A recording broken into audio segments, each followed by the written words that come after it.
Kilala niyo si Lopez, si Mark Lopez? Eh, malamang kilala niyo yan. Si Boy Water Cannon. Kayo dyan sa TikTok. Kilala niyo si Mark Lopez? Si Boy Water Cannon. Di ba? Si Boy Water Cannon, siya yung nagsabi ng, tayo din po nagwa-water cannon. Di ba, mga kababayan? Tayo din ho, nagwa-water cannon. Nung inalam ni Paduano, anong water cannon yung sinasabi mo? Hindi ho kasi talaga pwedeng palagpasin yung sinabi nitong DDS na si Mark Lopez ho. No? Hindi ho pwedeng palagpasin yan. Bakit? Delikado ang Pilipinas diyan. Kasi yan ang naratibo ng China, mga bossing. Yan ang naratibo ng China na na tayo ang nagpapasimula ng gulo sa West Philippine Sea, kaya sila gumaganti lang. Kapag yon ang narinig o pag ito ang narinig ng taga-ibang bansa o ibang mga, kumbaga ibang nasyon, tignan mo, Pilipino mismo ang umaamin na sila talaga ang nag-uumpisa ng gulo sa West Philippine Sea. Di yari tayo. Di ba? Yari tayo, mga kababayan. Hindi naman pala dapat paniwalaan yung Pilipinas na yan. Kasi tingnan mo, mismong kapwa Pilipino nila, sinasabi, nagwa-water cannon sila. Nung pinapa-explain na ho kay Lopez, mga kababayan, anong nagwa-water cannon? Ang sagot sa Congress, Mr. Chair, water cannon is a facility. Sabi ka,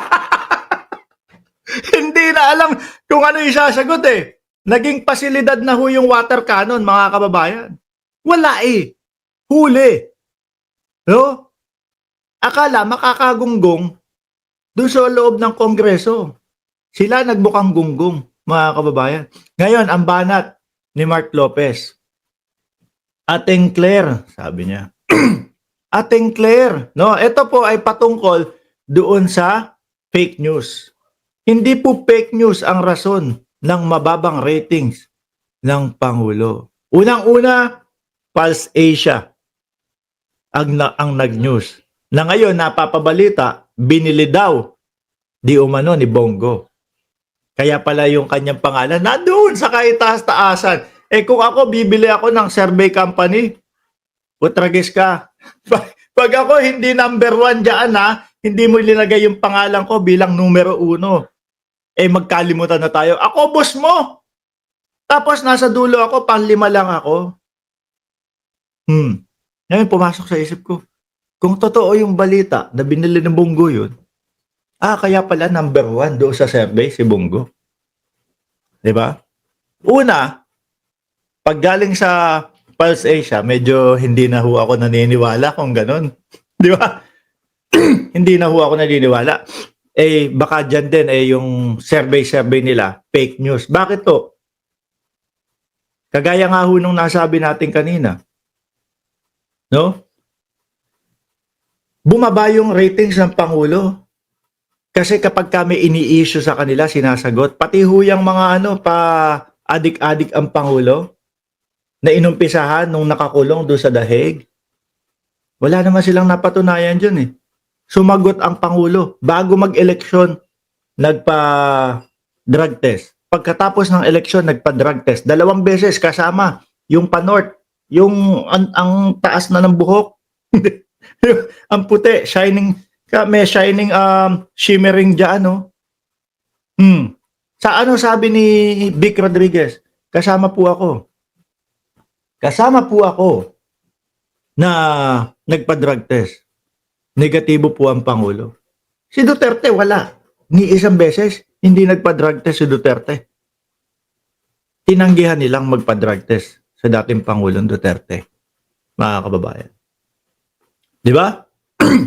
So, sabi ni kabayan ko, kapatid ko, one squad forever. Pa-North, boy, papunta. Papunta doon. Tapos, etong kampo ng mga Duterte, EJK,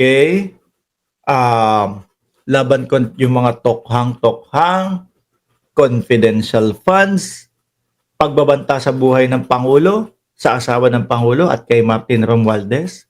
Hindi din sinagot ni Sara yan. No, pinapatawag siya sa NBI. Pero ano sagot ni BP Sara? Ay hindi po kami pwede eh. Kasi meron kaming party.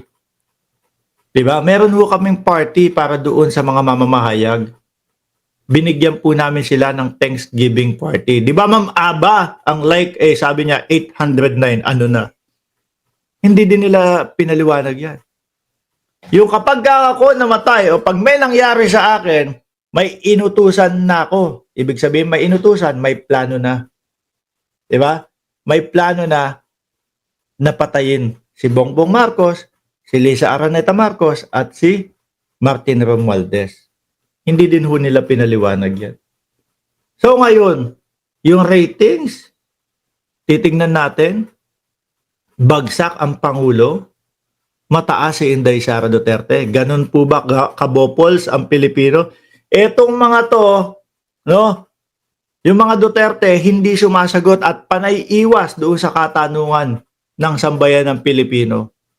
Hindi, okay, kasi iniwasan ni Sara Duterte, iniwasan ni dating Pangulong Duterte yung mga waiver na tinutukoy ni Trillanes. Iniwasan ni Pulong na ipakita yung kanyang tattoo sa likod. No? Na sinasabi ni Trillanes pagpapatunay na kabahagi ng triad. Dahil iniwasan nilang lahat yon at hindi sinasagot, sila ang mataas ang ratings. Di ba, mga kababayan? Ganun po ba kagunggong ang Pilipino? Hindi naman ho. Ngayon, Ateng Claire, hindi po fake news ang rason ng mababang ratings ng Pangulo. Pogo po ang may kasalanan. Alatang nonsense yung sinasabi nitong si Lopez. Di ba? Ngayon, tinignan ko yung comment section sa ilalim. Basahin natin isa-isa. Sabi, ikaw po ang may kasalanan dahil fake news po kayo. Ano sabi ni Lopez doon? Nung sa water cannon, no? Nabutatan na siya eh.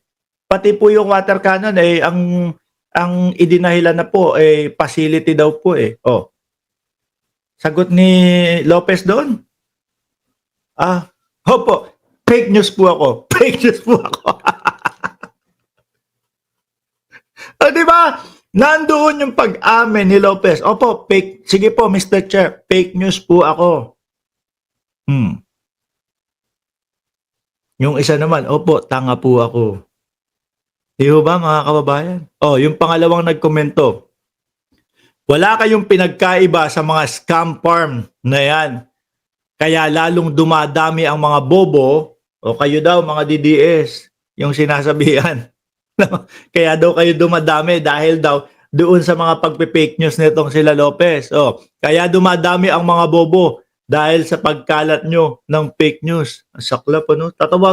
Tatawagin kayo nung nag-comment na bobo daw kayong mga DDS. Dito sa ilalim, marami lang tanga at utu-utong Pilipino kaya mababa ang ratings ni PBBM. Kayo din yun. Madami din daw kayo kasing utu-uto na naniniwala sa fake news. Eto, hindi pagkain ang rason mo sa pagkawala ng leeg. Ano yun? Kasi mataba si Lopez. Ikaw ang mismong fake news, Lopez. Sige po, fake news. Eto, yan. Yan yung mismong sinabi ni Lopez doon. Sige po, Mr. Chair, fake news po ako. Kasi water cannon po may kasalanan. Ang water cannon po ay isang pasilidad. Galing po yan, ayon po yan kay Mark Lopez. Mga kababayan. Wala eh. Sablay ho itong mga ito. Sablay na sablay ho, mga bossing. Hindi uubra. At hindi uubra.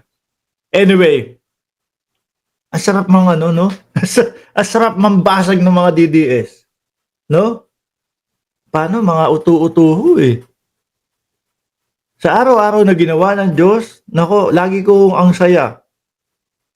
Kasi at nakikita natin, yung mga DDS, gigil na gigil po, mga kababayan, habang binabasag po natin. Walang maisagot, sasagot niya, adik ka kasi Mark Ramos. Kaya ganyan. Paulit-ulit to. O, bayaran ka kasi, Mark Ramos.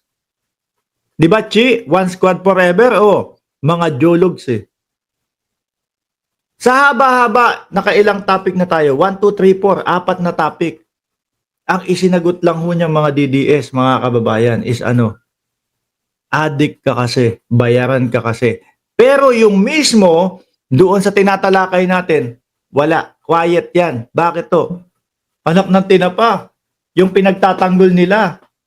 Ano ba paulit-ulit na sinasabi? Pinupolitika po kami. Kaya kapag ka dumadating ho yan, mga kababayan, sa live natin, ayan, 3,000 viewers. Pag dumadating yan, sa live natin, ang sasabihin lang niyang mga yan, wala, bayaran ka kasi. Addict ka kasi. Sumusuporta ka sa bangag. Paulit-ulit, ulit-ulit. Di ba, JC Mouse? Oh,